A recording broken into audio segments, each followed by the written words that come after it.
I'm here with Roman Gabriel III with the Sports Philanthropy Network here on Radio Row at the Super Bowl. Roman, so good to see you.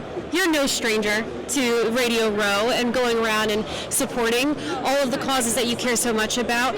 This year is a little bit different. This is the first year without your father. I'm so sorry for his loss. Well, thank you very much. But he was a great man, left a great impact on the NFL. So on top of everything else that you're here to support, tell us a little bit about your father's legacy and what you want to make sure that NFL fans, the NFL community remember about him. Well, Carissa, what you guys do at Sports Philanthropy is how my dad did throughout his career, using his platform as an NFL quarterback. He felt it was a responsibility to the fans and to the community to use his good fortune as a quarterback to help other people. So at a very young age, when I was 7, 8 years old, I watched my dad not only what it takes to be a great professional football player, which I wanted to be from 7, and he helped me do, but also from the philanthropy standpoint, he took me to all sorts of events, took me all sorts of charitable activities, showed me how important it is to use your assets to help other people, and that was an important thing. And he spent most of his off seasons doing football camps and charity golf tournaments. He raised over $10 million in his life for so many great charities, working with the Philadelphia Eagles and the Rams and using that platform to make a difference. So fast forward to me, not only did he give me his body to play in the NFL, but he trained me and helped mentor me, and I had my opportunity to play pro football as a quarterback, so that was one dream reached. And then the second one was, my wife and I started the Sold Out Youth Foundation in 2008. We've spent our life serving young kids in public schools from all the way from grade school to college our whole life. So for us, this is a mission. For us, this is a passion. And when you're in philanthropy, that's what it has to be. It's all about loving what you do and then teaching kids how to have the passion in their own lives and teach them the skills that they need to be successful. So what this is all about is right in our heart, right in our range. And I started on Radio Row in 1997 and learned very quickly that it's boring to always talk about the game and always talk about the minutiae of sports. I started hearing the stories of the players and coaches and said, that's what I want to do.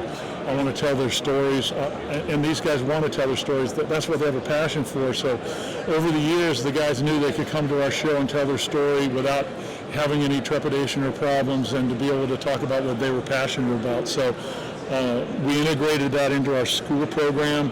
Guys like Patrick Mahomes, Tom Brady, Dr. Oz, Lisa Leslie, professional surfers, X-Games athletes, they speak about success and skills to our kids in a visual manner on their phones, the way kids like to learn. And it's more than just hearing from these incredible, inspiring people. Your mentoring exceeds that of looking up, quite literally looking up to those who are professional athletes. You talk about drugs and alcohol and all of these vices that kids are exposed to today. How have, over the years that you've been doing this, how have you seen that mission change? Has it gotten better or worse because of social media and because of the way that they're exposed? I would say that social media, if used the wrong way, which unfortunately there are a lot of insidious people out there who use the technology, they're really good at it. They know how to sway kids. They put together incredible content and it looks good. That's the danger if they're not having their parents watch after what they're on social networking. Now, from our standpoint, we knew that we had to compete against people that not necessarily care about the kids, but they're trying to get something from the kids or give something to the kids. So what we realized is we had to compete. Our content had to be well done. It had to be powerful. It had to be entertaining. And we knew that we needed to use millennials and pop culture to reach the kids the way they like to get it visually. The positive thing about social networking is a lot of kids don't like to talk about tough subjects like drug and alcohol abstinence, fentanyl, peer pressure, choosing the right friends, a lot of subject matter that they might not ever talk to their parents about or to their fellow student or to a counselor. But through their phones, educating through their eyes, they'll take in tough information in a much tighter package if it's well done. And so they have a short attention span, so it's just as important the way you deliver it and how well you deliver it as what you're delivering. One thing I've noticed specifically this week in talking to different athletes, Hall of Famers, NFL alumni, is there's this shift in vulnerability for being able to talk about these tough issues like mental health, like painkiller addiction, where we didn't really see that in generations past, right? Because you were expected to be as mentally tough as you were physically tough. Right. So having these athletes now come on your platform, share that vulnerability, share their stories, and be relatable to these kids, has that been a huge game changer in reaching them? Well, it's generational and it takes hard work.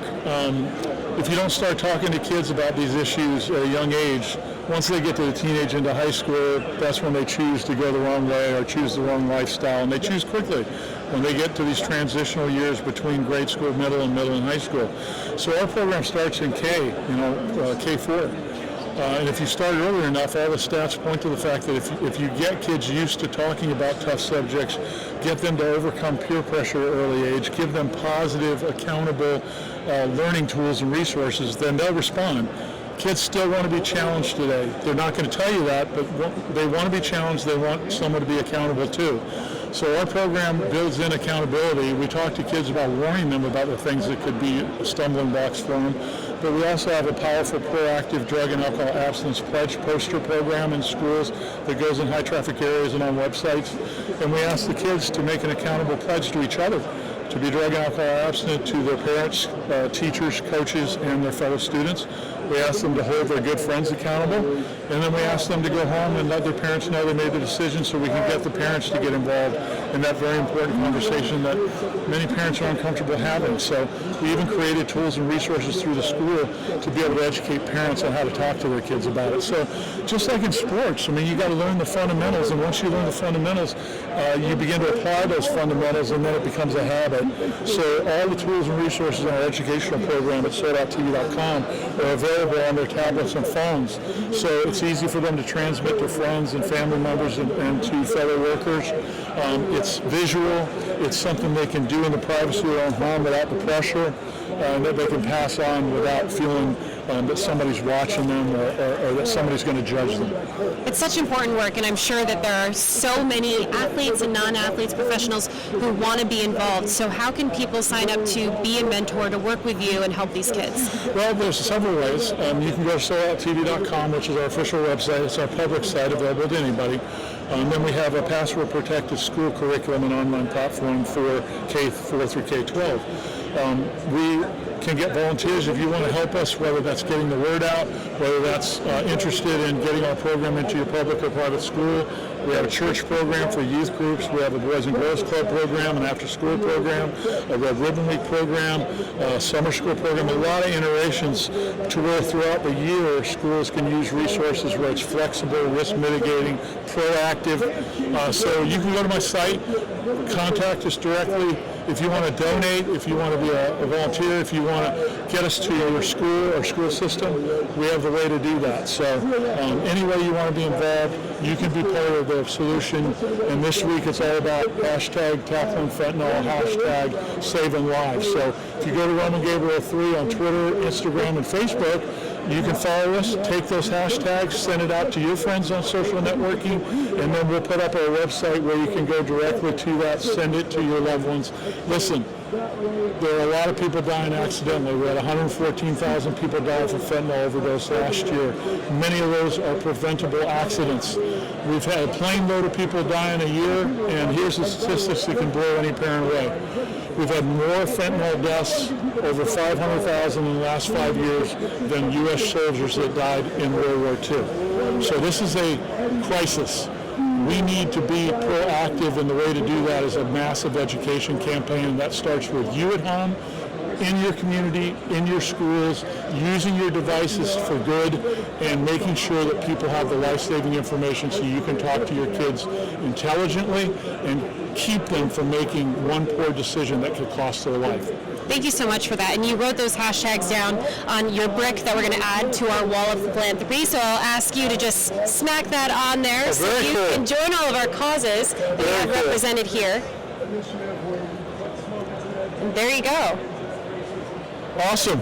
Awesome. Thank you so much for joining us here on the Sports Philanthropy Network. Thank you for all the work that you do. Thank you for continuing your father's legacy and being just such a great builder of communities. One more thing, Clarissa. Yes, please. So we're working with fathead.com, and I know there's a lot of kids out there that buy fatheads. Of course, with Super Bowl this week, everybody loves a Patrick Mahomes fathead or a Saquon Barkley fathead.